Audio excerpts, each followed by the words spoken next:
প্রথম থেকে মতো আটকে গেছে।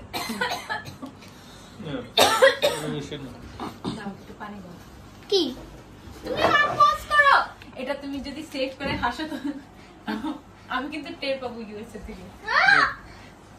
আসলে এটা কাটতেছে না। আচ্ছা আবার শুরু করবো তো। আচ্ছা আবার শুরু